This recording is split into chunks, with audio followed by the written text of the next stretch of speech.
guys, so today we're going to be making 5 bridesmaids dresses together. It's actually 4 dresses technically. I've already made one of them.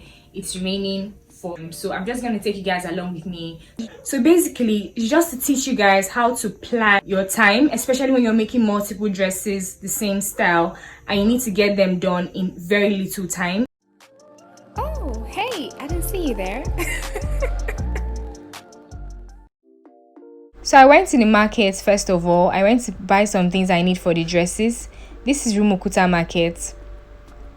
I usually go here when I have just a few things to buy, but then if I don't see what I'm looking for here, I now go to Mile 3 Market. So I ended up buying pattern papers. I also got breast cups in different sizes, and I also got lining as well. Now this is the fabric we're going to be using. It's a crepe fabric and it's stretchy. So for each of the ladies, I'm measuring 3 yards. So each lady is using 3 yards of the fabric. So we have a total of 15 yards of fabric. Although I had already cut out 3 yards to make the first dress. So there are actually 5 dresses in total, but I already made one of the dresses. So I'm making the other 4 in this video. So I simply just cut out 3 yards for each person. Now it's better for you, especially when you're making ashwabi or bridal train like this and you have just a long stretch of fabric, it's better to cut them out for each person. Now looking at the measurements, you can see that they all have the same bust point and under bust except Valerie, but I'm also going to make Valerie's bust point 12 and her under bust 15 because she sent her measurements across, and I honestly doubt that a bust of 44 would have 11.5 inches and 14.5 inches for the bust point and under bust. So I'm going to use 12 inches and 15 inches for the bust point and under bust respectively. So as you can see, all 4 measurements have the same bust point and under bust. So when you're making dresses for multiple people at the same time, you have to take note of the bust point and under bust, especially when it's a princess that bustier like this one. You have to take note of the bust point and under bust. And also it's very important that if you have like 2 or 3 people that have the same bust point and under bust, you can draft your pattern for both of them while you draft a separate pattern for the person that has a different bust point and under bust. But I was lucky enough to find that all 4 of them had the same bust point and under bust. So that's why this was so much easier for me to make the 4 dresses in 2 days. So I simply just drafted the front piece for the breast cup, and I'm drafting the back piece now. I have a very detailed tutorial. I have several detailed tutorials on how to draft a princess that's bustier. That's why I'm not being very detailed in this video. I'm just showing you guys like the overview of what I'm doing. So if you want a detailed tutorial on how to draft a princess that bustier, I have a playlist of up to 5 videos showing you how to draft a princess that bustier, different styles. I also have a very detailed video on how to draft a mono strap princess that bustier, which is the style we're going to be making in this video. So basically, if you want detailed tutorial, check that playlist out. But moving on, I simply threaded my needle, obviously, because you need that to sew. And then I'm simply just joining the pieces I had cut out for the front piece and for the back piece as well. Now once I'm done with that, I'm just placing the front piece on top of the back piece, making sure that the seam line aligns on both the front one and the back one. Now looking at the measurements again, we can see that Oluchi and Jacinta have the same bust circumference, but Valerie and Chizoba have different bust circumferences, but the largest bust circumference is that of Valerie. So we're going to use that circumference to mark our princess that bustier. So Valerie's bust point, or bust circumference rather, was 44 inches. So that was what we used for this. So again, another tip is, if you're sewing for multiple people, once you've drafted it with the same bust point and under bust, you're going to use the highest or the largest circumference of the bust to cut your pattern. That way you can always go ahead and then shape in for the person that has a smaller bust circumference. I hope that makes sense. Now once I've done that, I've cut that out, I'm just simply just loosening the seam so I have like the pieces separate. Then I'm going to use the pattern now to I simply just sewed the patterns like individually, like you're sewing for like a regular, like you're sewing the actual princess that bustier basically. Now I'm just marking the part where I'm going to cut out the strap. So one of the shoulders is going to go out. That's why it's called a mono strap bustier. So one of the straps is going to go out. So I simply just mark the part that's going to go out. I'm now also marking her shoulder measurement so that I can trim the armhole as well.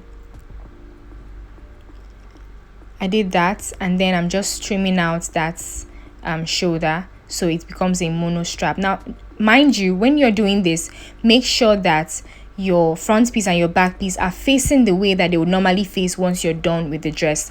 Not right sides facing, but wrong sides facing. Now I'm going ahead to just label all the pieces. SB stands for side back, and CB stands for center back, while SF stands for side front and CF stands for center front. Now the B I have written is just back, which is like the reverse side, and the F means front, which is the right side. So for the skirt part of the dress, I'm simply drafting them individually. Now the first thing I did was I marked the length I wanted, 45 inches for the skirt part. I marked the baseline, which is going to serve as my waistline as well. I marked the hip line and the knee line, and I'm just extending those lines. Now I divided her shape measurements by 4. I marked it on the shape line, divided her hip measurement by 4, marked it on the hip line, and I divided her knee measurements by 4, and I marked it on the hip line. Now I just did that slanted line. Now the width of the bottom part or the hemline of this skirt is about 22 inches while folded. So that's how wide I want it to be. This is going to be a mermaid dress, so it has that mermaid look at the bottom. Now taking the front piece and then placing it on another folded piece of fabric, I'm just going ahead to just cut the outline of the front on the back, but I left a wide zipper allowance because it's going to have like a tail at the bottom part, so that's why I did it like that. And I also left some space at the hemline of the what's it called now, of the back piece. Once I was done with that one, I rolled it up and tied it neatly, and I labeled it with the name of the lady that has this particular dress. And I did that for all 4 dresses, and this is what we have. So I just repeated the same process for the 4 dresses. Now taking a piece of my fabric, I'm just placing the I'm placing the pattern on top of the fabric, and then I'm just cutting it, using the pattern to just cut the fabric neatly. I did that for all the pieces, and in total I have 7 pieces. So you can literally count with me, it's 7 pieces because there's 3 pieces in front and 4 pieces at the back. So make sure that you have 7 pieces. I rolled it up together nicely, and then I also tied it, and I have 4 pieces when I repeated the process for all 4 ladies. Now moving on to my lining. This is my line I'm using. I'm just using a soft gum to it's actually a fusible interfacing, but I call it a soft gum. We call it soft gum in this part of the world. So I just used my iron to just gum the gum the interfacing to the lining, and then once I was done with that, I used the pattern to just cut the lining as well. So just the same way I cut the fabric, I cut the lining as well using the pattern. I did that for all 7 pieces, and I made sure that I didn't leave any of them out. And this is my skirt, my lining and my fabric all cut out and labeled nicely. And so now I'm just taking the fabric again. Now I already went ahead to use another fusible interfacing to stick to the lining. As you can see, that's why it's black like that. It's a black fusible interfacing that I used just so that the whole dress has structure. Now what I did was I placed the fabric, I placed the lining and the pattern on top of the fabric, just because when I was cutting the lining and the fabric, I left some allowance just so that when I use the fusible interfacing to, like when I gum the fusible interfacing to the pieces, sometimes they shrink and it's better to just leave some excess. But now I use the pattern paper to just cut out whatever excess I had. Now this is day 2, by the way. If you didn't notice, I'm wearing something different. My hair is different because this is the second day. So I'm just going ahead to just sew all the pieces together.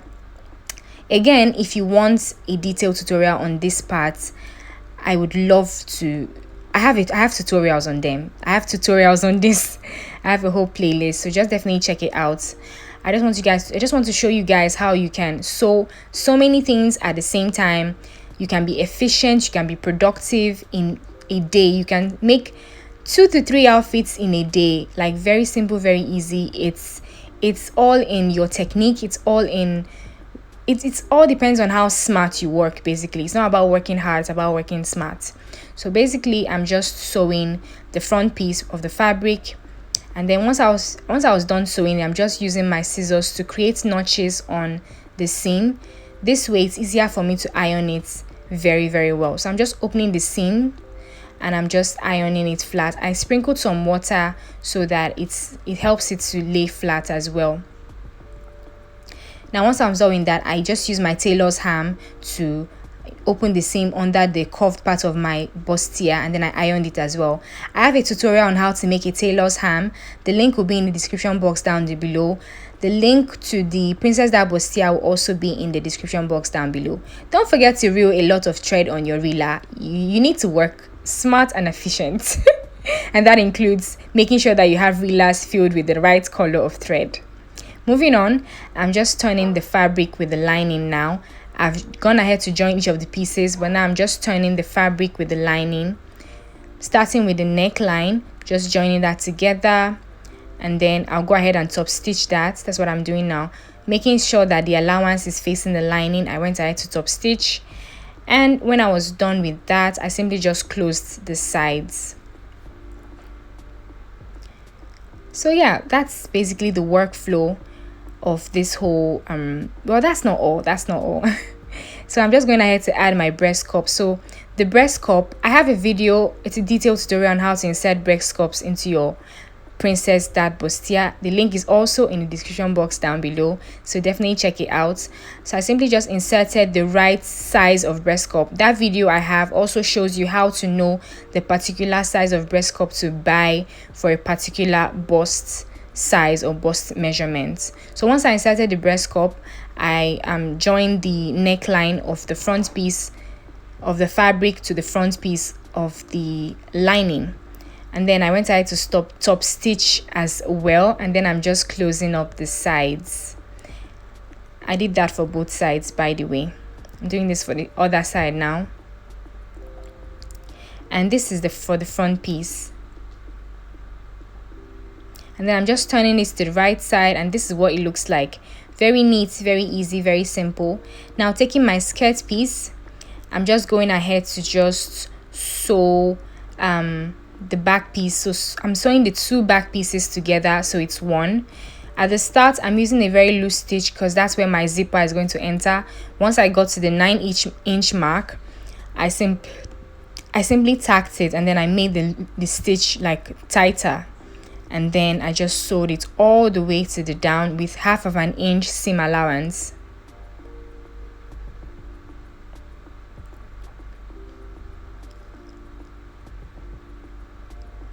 Now I'm just simply joining the front piece of the skirt part to the front piece of the bustier, just making sure that everything is nice and neat. I started from the center to one end and from the center to the other end. And now I also went ahead to join the back pieces. So I joined the back piece of the bustier to the back piece of the skirt. And then once I was done with that, I simply marked her actual measurements, and then I went ahead to sew it together or shaping it. Mind you, when I was cutting the skirt part, I didn't add any lining. I didn't add any allowance to the skirt measurements because the fabric is stretchy. So when you have a stretchy fabric, you don't need to add allowance. I just simply marked her actual measurements, and then when I shaped it, it became like tighter and snug. Now trimming the armhole, I marked her shoulder measurements, and then from the shoulder downwards I marked 8 inches downwards, and then I just drew a curve to connect those 2 points. I went ahead to cut out that armhole, and then I went ahead to just cut only the front the front part. So initially I'd cut both the front and the back, but then I went ahead again to just trim just the front part. I went ahead to also pipe the neckline, and this is what our dress is looking like. So lovely, so beautiful, very easy to make. You can make 5-6 dresses in 2 days. You can do this, guys. You just have to work smart and then think very well of your measurements, the measurements you're working with, before you go ahead and start cutting anything. This is what the finished look is. Thank you guys so much for watching. Bye.